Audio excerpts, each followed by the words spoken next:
Hello, time to talk about another just freaking amazing Black woman from the past who we have completely forgotten.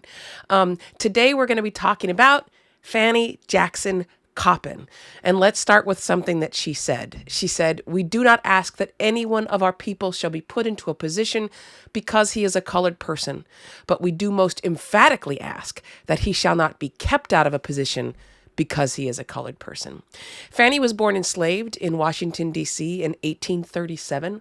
Her aunt was able to purchase her freedom when she was 12 years old for $125.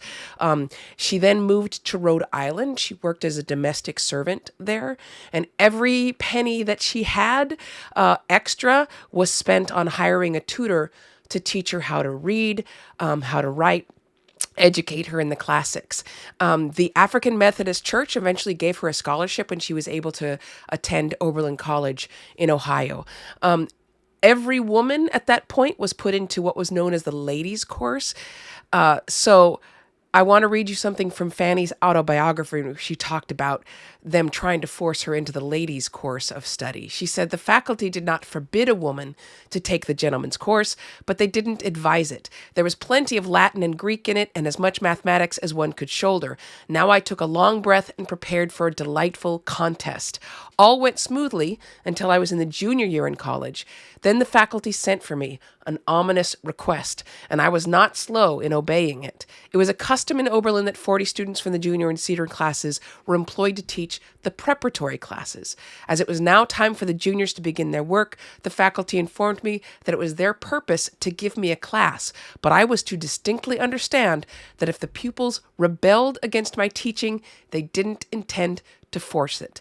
Fortunately for my training at the normal school and my own dear love of teaching, there was little surprise on the faces of some when they came into class and saw the teacher, no signs of rebellion." She talked a lot about her feeling of obligation as a Black woman in college. She said, "I never rose to recite in my classes at Oberlin, but I felt I had the honor of the whole African race upon my shoulders. I felt that should I fail, it would be ascribed to the fact that I was colored." She also she started her own classes in the evenings for newly freed African Americans.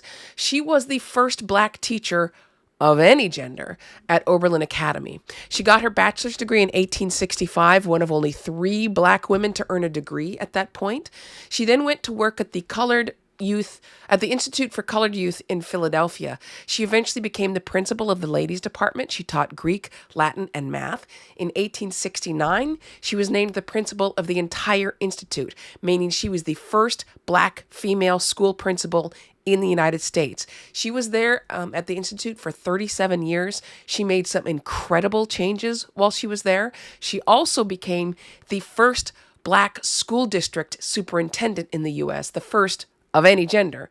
She wrote to Frederick Douglass in 1876, and she said this, "I feel sometimes like a person to whom in childhood was entrusted some sacred flame. This is the desire to see my race lifted out of the mire of ignorance, weakness, and degradation.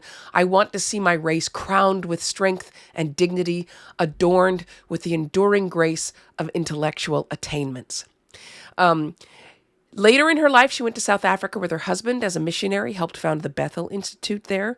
She was one of only 5 Black women chosen to speak at the World's Congress of Representative Women in 1893. She talked about the intellectual progress of colored women of the United States since the Emancipation Proclamation, and I'll read you something from her speech. "Our idea of getting an education did not come out of wanting to imitate anyone, whatever. It grew out of the uneasiness and the restlessness of the desires we felt within us. The desire to know, not just a little, but a great deal. We wanted to know how to calculate an eclipse, to know what Hesiod and Livy thought. We wished to know the best thoughts of the best minds that lived with us, not merely to gain an honest livelihood, but from a God-given love of all that is beautiful and best, because we thought we could do it. If Black girls can calculate equations and logarithms as I saw them doing yesterday, how much more could you with your higher intelligence do? Do you consider that you owe us an obligation for that?" She was an activist as well, frequently speaking at political rallies. She was one of the first vice presidents of the National Association of Colored Women. She helped open a home for poor young women who'd been turned away from other charities because of their color. In the 1870s, she led an effort to save a newspaper, the Christian Recorder, from bankruptcy. She wrote an autobiography, as I mentioned before. It's called Reminiscence of a School Life and Hints on Teaching. It was published in 1913. There's a teacher training school in Baltimore that was named for her in 1926. It is now Coppin State University. And in 2021, the Philadelphia Board of Education renamed this school Andrew Jackson Elementary School in South Philly. It is now known as Fannie Jackson Coppin School. Let me read you something from a speech that she gave in Philadelphia. She said, "The people of the South, it is true, cannot at this time produce hundreds of dollars, but they have millions of pennies, and millions of pennies make tens of thousands of dollars.